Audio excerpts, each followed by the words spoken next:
وقولو، لیکن تمہیں ان سے کہنا کیا ہے یہ بھی سمجھ لو، تاکہ اب اس کو یہ سمجھیے کہ یہ ہمیں مسلمانوں میں جب کام کرنا ہے، مسلمان سو گئے ہیں، بھول گئے اپنے سبق کو، انہیں یاد دلانا ہے تو اسی انداز میں انہیں یاد دلانا ہے۔ قولوا آمنا بالذی انزل الینا وانزل الیکم، ان سے کہو بھائی ہم تو ایمان رکھتے ہیں اس پر بھی جو ہماری طرف نازل کیا گیا اور اس پر بھی جو آپ کی طرف نازل کیا گیا۔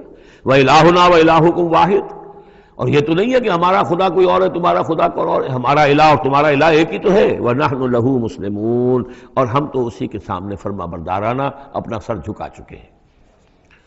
وَكَذَلِكَ أَنزَلْنَا إِلَيْكَ الْكِتَابَ، اے نبی اسی طرح ہم نے آپ کی جانب یہ کتاب نازل کی ہے۔ فَالَّذِينَ آتَيْنَاهُمُ الْكِتَابَ يُؤْمِنُونَ بِهِ، تو وہ لوگ جنہیں ہم نے کتاب دی ہے، یہود و نصارہ، ان میں بھی وہ لوگ ہیں جو اس پر ایمان لائیں گے یا جو ایمان لا رہے ہیں، جیسا کہ ہم پڑھ چکے ہیں کہ وہ آئے تھے کچھ لوگ جو حبشہ سے ایک وفد کی شکل میں، اور مکے والوں نے انہیں ستایا بھی، استہزاء بھی کیا، لیکن وہ لوگ وہ تھے جو پہلے حضرت عیسیٰ پر ایمان رکھتے تھے، عیسائی تھے، اور اب محمد پر بھی ایمان رکھتے ہیں، تو اللہ تعالیٰ نے ان کو دوہرا اجر دیا، مرتین۔ وَمِنْ هَؤُلَاءِ مَن يُؤْمِنُ بِهِ، اور ان میں سے یعنی مشرکین مکہ میں سے بھی بہت سے لوگ ہیں جو ایمان لائے ہیں اور ابھی لا رہے ہیں یا لائیں گے۔ وَمَا يَجْحَدُ بِآيَاتِنَا إِلَّا الْكَافِرُونَ، اور ہماری آیات کا انکار تو نہیں کرتے سوائے وہی کہ جو ناشکرے ہیں اور جو کفر کر اڑ گئے ہوں۔ اب ایک اور دیکھیے دلیل، اب یہ حصہ جو ہے یہ دوسری ڈوری آ گئی کہ جس میں روح سخن جو ہے مشرکین کے ساتھ رد و قضا والی بات ہے۔ وَمَا كُنْتَ تَتْلُو مِن قَبْلِهِ مِن كِتَابٍ، ارے نبی آپ تو اس سے پہلے، اس قرآن کے آپ پر نازل ہونے سے پہلے آپ کوئی کتاب پڑھتے ہی نہیں تھے، آپ دنیاوی اعتبار سے پڑھے ہوئے آدمی ہیں ہی نہیں، آپ نے تعلیم حاصل کی نہیں، لکھنا پڑھنا سیکھا نہیں۔ وَلَا تَخُطُّهُ بِيَمِينِكَ، نہ ہی آپ اپنے داہنے ہاتھ سے کچھ لکھتے تھے، کوئی کتاب لکھتے تھے، نہ پڑھتے تھے نہ لکھتے تھے۔ اِذًا لَارْتَابَ الْمُبْطِلُونَ، تو اس شکل میں تو ان کو جو اس کو باطل قرار دے رہے ہیں یہ لوگ جو جھوٹے کہہ رہے ہیں محمد کو، اس شکل میں تو پھر ان کے پاس کوئی کا کوئی شک کرنے کی گنجائش ہو جاتی کہ یہ بڑا لکھنے پڑھنے والے آدمی تھے، مشق کرتے کرتے بہت اچھی چیزیں بھی لکھنے لگے ہیں، اب ان کی زبان جو ہے منج گئی ہے، قلم جو ہے وہ منج گیا ہے، لہٰذا اب قرآن جیسی شے بھی تصنیف کر لی انہوں نے۔ اگر پہلے سے یہ عمل ہوتا، لیکن تم تو جانتے ہو کہ ہمارے اس نبی محمد نے صلی اللہ علیہ وسلم انہوں نے تو کبھی لکھنا پڑھنا سیکھا ہی نہیں۔ وَمَا كُنْتَ تَتْلُو مِن قَبْلِهِ مِن كِتَابٍ، اے نبی آپ تو نہیں پڑھا کرتے تھے اس کتاب سے پہلے کوئی کتاب۔ وَلَا تَخُطُّهُ بِيَمِينِكَ، اور نہ آپ اسے اپنے داہنے ہاتھ سے لکھتے تھے۔ اِذًا لَارْتَابَ الْمُبْطِلُونَ، تب تو ان لوگوں کو شک کرنے کی گنجائش پیدا ہو جاتی۔ بل هُوَ آیاتٌ بَيِّنَاتٌ فِي صُدُورِ الَّذِينَ أُوتُوا الْعِلْمَ، بلکہ یہ تو آیات بینات ہیں، بڑی روشن ان لوگوں کے سینوں میں جنہیں علم دیا گیا ہے، وہ جانتے ہیں سابقہ جو کتابوں والے ہیں۔ وَمَا يَجْحَدُ بِآيَاتِنَا إِلَّا الظَّالِمُونَ، اور ہماری آیات کا انکار نہیں کرتے مگر وہی جو ظالم ہیں۔ وَقَالُوا لَوْلَا أُنزِلَ عَلَيْهِ آیَاتٌ مِّن رَّبِّهِ، اور وہ کہتے ہیں کہ کیوں نہیں نازل کی جاتی ان کے اوپر کوئی نشانیاں ان کے رب کی طرف سے، وہی باتیں جو مستقل طور پر چلی آ رہی ہیں۔ قُلْ إِنَّمَا الْآيَاتُ مِنْ اللَّهِ، نبی کہہ دیجئے نشانیوں کا اختیار کل کا کل اللہ کے ہاتھ میں ہے۔ وَإِنَّمَا أَنَا نَذِيرٌ مُّبِينٌ، اور میں تو صرف واضح طور پر خبردار کر دینے والا ہوں۔ أَوَلَمْ يَكْفِهِمْ أَنَّا أَنزَلْنَا عَلَيْكَ الْكِتَابَ يُتْلَىٰ عَلَيْهِمْ، کیا ان لوگوں کے لیے یہ نشانی کافی نہیں ہے کہ اے محمد ہم نے آپ پر یہ کتاب نازل کر دی ہے جو ان کو پڑھ کر سنائی جا رہی ہے؟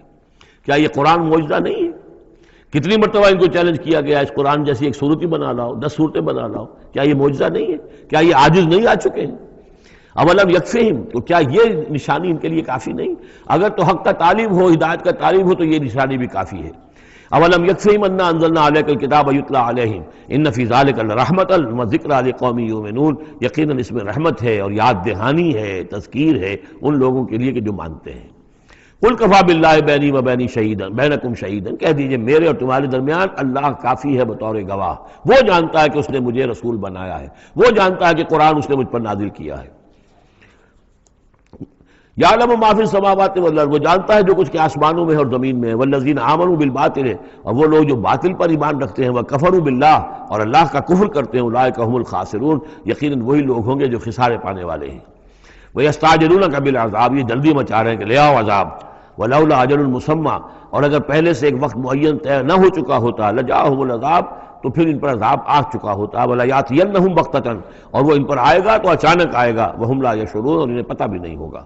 یستعجلونک بالعذاب، یہ نبی پھر دوبارہ یہ الفاظ آئے، نوٹ کیجئے، بہت لطیف بات ہے، یہ عذاب کی جلدی مچا رہے ہیں۔ وَإِنَّ جَهَنَّمَ مُحِيطَةٌ بِالْكَافِرِينَ، حالانکہ جہنم ان کا احاطہ کر چکی ہے۔ یہ ایسے ہی ہے کہ جیسے کسی شہر کے باہر دشمن آ چکا ہو اور اس نے محاصرہ کر لیا ہو، شہر والوں کو پتہ ہی نہ ہو، تو اس طریقے سے وہ چونکہ غیر مرئی ہے جہنم نظر نہیں آ رہے، ورنہ حقیقت میں تو جہنم ان کا احاطہ کر چکی ہے۔ یوم یغشاہم العذاب، جس دن کے عذاب ان کو آ کر ڈھانپ لے گا، ان پر چھا جائے گا، من فوقہم و من تحت ارجلہم، ان کے اوپر سے بھی اور ان کے نیچے سے بھی، ان کے قدموں کے نیچے سے بھی، وَيَقُولُ ذُوقُوا مَا كُنتُمْ تَعْمَلُونَ، اور پھر کہا جائے گا چکھو اپنے کرتوتوں کا مزہ۔ اب یہاں وہ تیسری ہدایت آ رہی، دو پہلے میں نے گنوائی تھی، اتل ما اوحی الیک من کتاب ربک من الکتاب واقم الصلاۃ ان الصلاۃ تنہی عن الفحشاء والمنکر ولذکر اللہ اکبر، دوسری ولا تجادلوا اہل الکتاب الا بالتی ہی احسن الا الذین ظلموا منہم۔ اب دیکھیے تیسری، یا عبادی الذین آمنوا ان ارضی واسعۃ فایایا فاعبدون، اے میرے وہ بندو جو ایمان لائے ہو۔ پورے مکی قرآن میں یہ آیت ہے براہ راست خطاب، یا آئے گی آگے چل کر یا عبادی الذین اسرفوا علی انفسہم، بس یا ایھا الذین آمنوا، یہ مکی مدنی دور کی اصطلاح ہے۔ یا عبادی الذین آمنوا، بڑا اس میں جو ہے نا بڑی عنایت ہے، شفقت ہے، اے میرے وہ بندو جو مجھ پر ایمان لائے ہو، ان ارضی واسعۃ، میری زمین بڑی کشادہ ہے۔ کیا معنی ہے؟ اگر مکے میں تم پر تمہارا قافیہ تنگ کر دیا گیا ہے، اگر مکے میں زندگی تمہارے لیے محال کر دی گئی ہے توحید پر رہتے ہوئے، چھوڑ دو اس مکے میں۔ یہ ہجرت کا اشارہ ہے، در حقیقت ہجرت حبشہ جو ہے یہ اس کی طرف رہنمائی ہے اس آیت کے اندر، کہ چلے جاؤ، اگر یہاں برداشت سے باہر ہو رہا ہے، تمہارے لیے ناقابل برداشت اگر ہو رہا ہے یہاں کا معاملہ، اور نہیں مزید تو ہندر پاتے، تو اس ملک کو چھوڑ، اس جگہ کو چھوڑ دو۔ یا عبادی الذین آمنوا ان ارضی واسعۃ، میری زمین بڑی کشادہ ہے، فایایا فاعبدون، پس صرف میری ہی بندگی کرو۔ چوتھی ہدایت، کل نفس ذائقۃ الموت، دیکھو موت تو آنی ہی آنی ہے، آج آ جائے کل آ جائے، آج نہ آئے کل آ جائے گی۔ آخر عمار اور یاسر کو ابو جہل نے اگر فرض کرو کہ ذبح کر دیا ہے، تو فرض کیجئے کہ چند دن اور جیتے تو موت تو پھر بھی آنی تھی نا۔ تو کل نفس ذائقۃ الموت، اگر یہ بات ذہن میں رہے کہ موت تو آنی ہی آنی ہے، آج نہیں تو کل، تو پھر بھی انسان جو ہے اس کے اندر ہمت بنی رہے گی کہ میں خام خواہ اپنی زندگی بچانے کے لیے حق کو چھوڑوں اور باطل سے ساز باز کروں، اس سے مصالحت کروں۔ ثم الینا ترجعون، اور پھر تم ہماری طرف لوٹا دیے جاؤ گے۔ پانچویں بات، والذین آمنوا وعملوا الصالحات لنبوئنہم من الجنۃ غرفا، ہمارے اس وعدے پر پختہ یقین رکھو کہ جو ایمان لائیں گے اور نیک عمل کریں گے، ہم لازماً ان کو جگہ دیں گے اس جنت کے بالا خانوں میں، جو سورہ فرقان کے آخری رکوع میں آیا تھا، اولئک یجزون الغرفۃ بما صبروا، انہیں غرفہ بالا خانہ ملے گا۔ تو من الجنت غرفاً، جروں کے بالا خانے ملیں گے جنت کے، تجری من تحت الانہار خالدین فیہا، جس کے نیچے ندیاں بہتی ہوں گی، اس میں وہ ہمیشہ ہمیش رہیں گے۔ نعم اجر العاملین، کیا ہی اچھا ہوگا عمل کرنے والوں کا اجر۔ چھٹی بات، الذین صبروا وعلی ربہم یتوکلون، وہ لوگ کہ جو صبر کریں اور اپنے رب پر توکل کریں۔ صبر کرو اور توکل کرو، دو ہی چیزیں ہیں، جو آئے جھیلو، صبر کرو، برداشت کرو، اور جو کچھ کرنا ہے اس میں توکل اللہ پر ہو، اپنی ذات پر نہیں، اپنی طاقت پر نہیں، اپنی صلاحیت پر نہیں، اپنی ذہانت پر نہیں، اپنی فطانت پر نہیں، اپنی لیاقت پر نہیں، سارا توکل اللہ، نہ مادی اسباب و وسائل پر۔ اگلی ہدایت اور آ رہی ہے، وَكَأَيٍّ مِّن دَابَّةٍ لَا تَحْمِلُ رِزْقَهَا، یہ بھی نہ سمجھو کہ تمہارا رزق جو ہے کسی کے قبضے میں ہے وہ روک دے گا، اور تمہیں کیا کھاؤ گے کیا پیو گے۔ وَكَأَيٍّ مِّن دَابَّةٍ، تم دیکھتے نہیں کتنے حیوانات ہیں زمین میں، لا تحمل رزقها، کیا وہ اپنا رزق اٹھائے پھرتے ہیں؟ بڑا پیارے الفاظ ہیں انجیل میں، متی کی انجیل میں حضرت مسیح علیہ السلام کا جو پہاڑی کا وعظ ہے، اس میں انہوں نے اپنے شاگردوں سے خطاب کر کے کہا، کیوں فکر کرتے ہو کہ کیا کھاؤ گے کیا پیو گے؟ جنگل کی چڑیوں کو نہیں دیکھتے؟ نہ وہ کاشت کرتی ہیں، نہ ہل چلاتی ہیں، نہ بیج بوتی ہیں، نہ فصل کاٹ کر کہیں رکھتی ہیں، نہ کھتے بھرتی ہیں، پھر بھی میں تم سے کہتا ہوں کہ وہ خالی پیٹ صبح گھر سے نکلتی ہیں، شام کو آسودہ ہو کر آ جاتی ہیں۔ تو جو رب تمہارا، جو رب ان کو چڑیوں کو کھلا رہا ہے، وہ تمہیں نہیں کھلائے گا؟ اور کیوں فکر کرتے ہو کہ کیا پہنو گے، لباس کہاں سے ملے گا؟ جنگل کی سوسن کو نہیں دیکھتے کہ جتنا خوبصورت لباس اس کو اللہ نے دیکھ رکھا ہے؟ یہ جو بھی پودے ہیں اور جو پھول ہیں ان کے، تو سلیمان بھی اپنی ساری شان و شوکت کے باوجود ویسا ملبس نہ تھا، ویسا خوبصورت لباس تو سلیمان کو بھی میسر نہیں تھا جو اللہ نے ان پھولوں کو دے رکھا ہے۔ تو غور کرو، جو وہ زمین کی اس گھاس پھوس کو اور ان پودوں کو اس قدر حسین لباس دے رہا ہے، عمدہ لباس دے رہا ہے، جو ابھی ہیں اور کل نہیں ہوں گے، یا یہ کہ کاٹ کر اور وہ چولہوں میں جلا دی جائے گی گھاس، تو کیا وہ تمہیں نہیں پہنائے گا؟ لیکن تم یقین نہیں کرتے۔ توکل اور ایمان، یہ دونوں چیزیں ساتھ ساتھ جائیں گی۔ جتنا اللہ پر ایمان ہے اتنا ہی توکل ہوگا، جتنا ایمان کمزور ہے توکل بھی نہیں ہو سکے گا۔ تو الذین صبروا علی ربہم یتوکلون وکأی من دابۃ لا تحمل رزقها، یہ سارے جو ہیں چوپائے اپنا رزق لیے نہیں پھرتے، اللہ یرزقها وإیاکم، اللہ انہیں بھی رزق دیتا ہے، تمہیں بھی دے گا، وہو السمیع العلیم، اور یقیناً وہ سب کچھ سننے والا جاننے والا ہے۔ ایسا نہیں کہ اسے معلوم نہ ہو کہ میرا بندہ بھوکا ہے، میرا وفادار، میرا سپاہی، میرے دین کے لیے کام کرنے والا، اسے یہ معلوم نہ ہو کہ اس کو احتیاج ہے، اس کی کوئی ضرورت ہے۔